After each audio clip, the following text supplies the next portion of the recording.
КТМ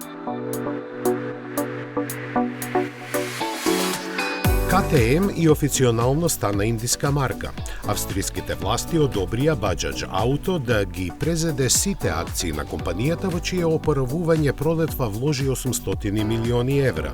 А индиците не чекаа многу за да објават дека ќе прават големи промени и болни резови. Целта им е намалување на трошоците за 50%.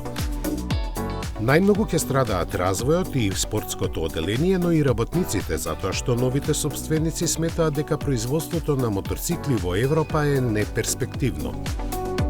Тие имаат и намера да ја изменат корпоративната структура на КТМ со смена на скоро целосното раководство за кое сметаат дека е виновно за незавидната ситуација во која се најде компанијата. За да им оди полесно, реализирањето на плановите тие ќе им најдат нови работни позиции во Индија или, како што кажаа, некаде на друго место, што сигурно нема да им биде прифатливо на австриските директори. Да споменеме дека пред да стигнат парите за спас, КТМ имаше залиха од дури 250.000 непродадени моторцикли.